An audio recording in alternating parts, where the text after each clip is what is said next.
Mesdames et Messieurs les membres du gouvernement, nous nous sommes réunis aujourd'hui à un moment décisif de notre action collective.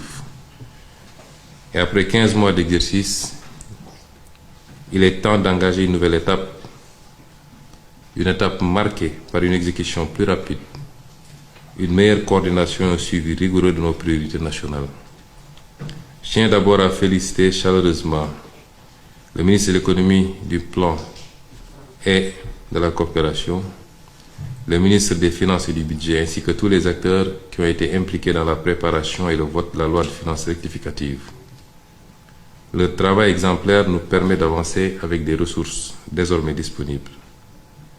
Je salue également le remarquable travail de notre diplomatie et du président de la République qui ont renforcé nos engagements internationaux.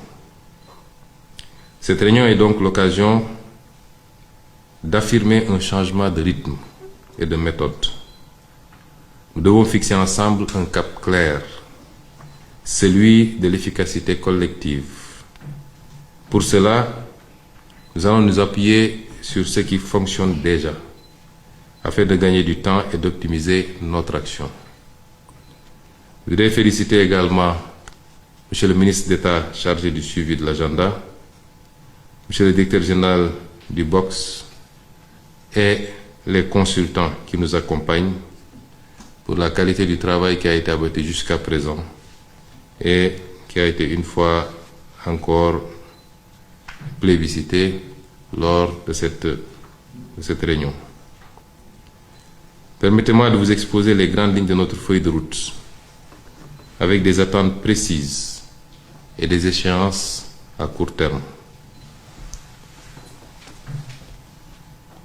Premièrement, il faut en finir avec les blocages administratifs. Aucun obstacle bureaucratique ne doit freiner l'action publique. Les circuits doivent être fluides et nous allons améliorer immédiatement le traitement des correspondances et déployer la gestion digitalisée du courrier dans les 3 prochains mois. Les courriers sans suite qui bloquent des projets structurants, c'est terminé.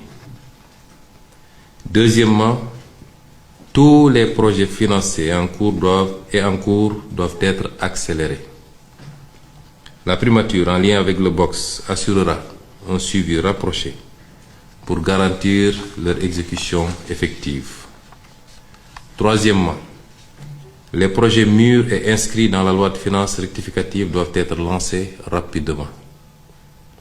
Les démarches nécessaires doivent être engagées dans un délai maximal de 30 jours avec un suivi assuré par la primature. Quatrièmement, pour les projets en attente, une task force sera mise en place sous l'autorité de la primature et regroupera le BOX, l'APIX, le FONSIS, le DGPPE, l'UNAPP, la CDC et la Direction générale de la coopération. Son objectif sera de finaliser la structuration de ces projets au plus vite. Nous ferons appel à des cabinets privés spécialisés pour accélérer ce travail. Et la DGPPE pilotera cette maturation selon un calendrier accéléré avec un suivi régulier. Le ministre d'État auprès du président de la République assurera l'évaluation périodique de ces actions et rendra compte directement à son Excellence, Monsieur le Président de la République. Cinquièmement, la gouvernance des projets interministériels doit être renforcée. Les projets multisectoriels comme celui du numérique nécessitent une gouvernance claire et partagée. En attendant un modèle stable, la primature abritera les projets impliquant plusieurs acteurs. Sixièmement, chaque ministère devra assurer un suivi rigoureux des engagements internationaux et présidentiels. Des rapports trimestriels sur l'état d'avancement de ces engagements vous seront exigés. Septièmement, chaque ministère devra actualiser sa feuille de route avant la fin du mois de juillet. Ces feuilles de route devront être en cohérence avec les chantiers nationaux en cours.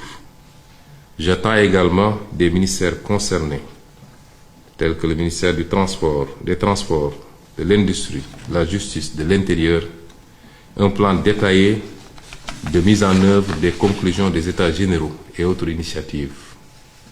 Ce plan précisera les actions, les échéances, les acteurs impliqués, la hiérarchisation des priorités ainsi que les contraintes et mesures d'atténuation.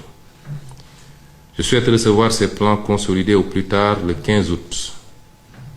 La primature vous fournira un canevas à suivre avec le secrétaire général du gouvernement.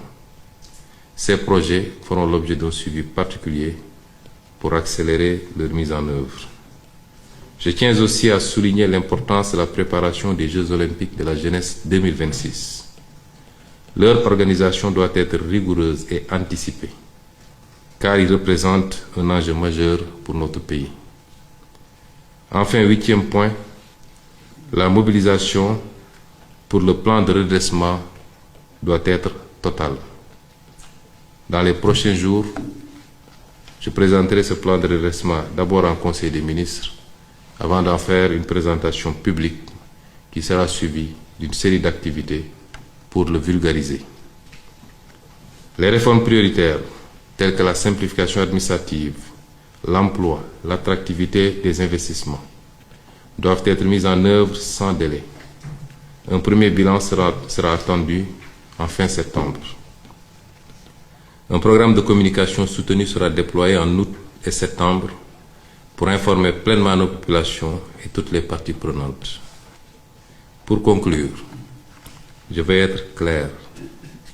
Nous entrons dans une phase où chaque blocage aura un responsable identifié. Chaque projet un échéancier précis. Et chaque ministre une feuille de route claire, suivie et évaluée. La parole de l'État engage. Il faut la traduire en actes avec méthode, exigence et efficacité. Je compte sur vous tous pour relever ces défis collectifs.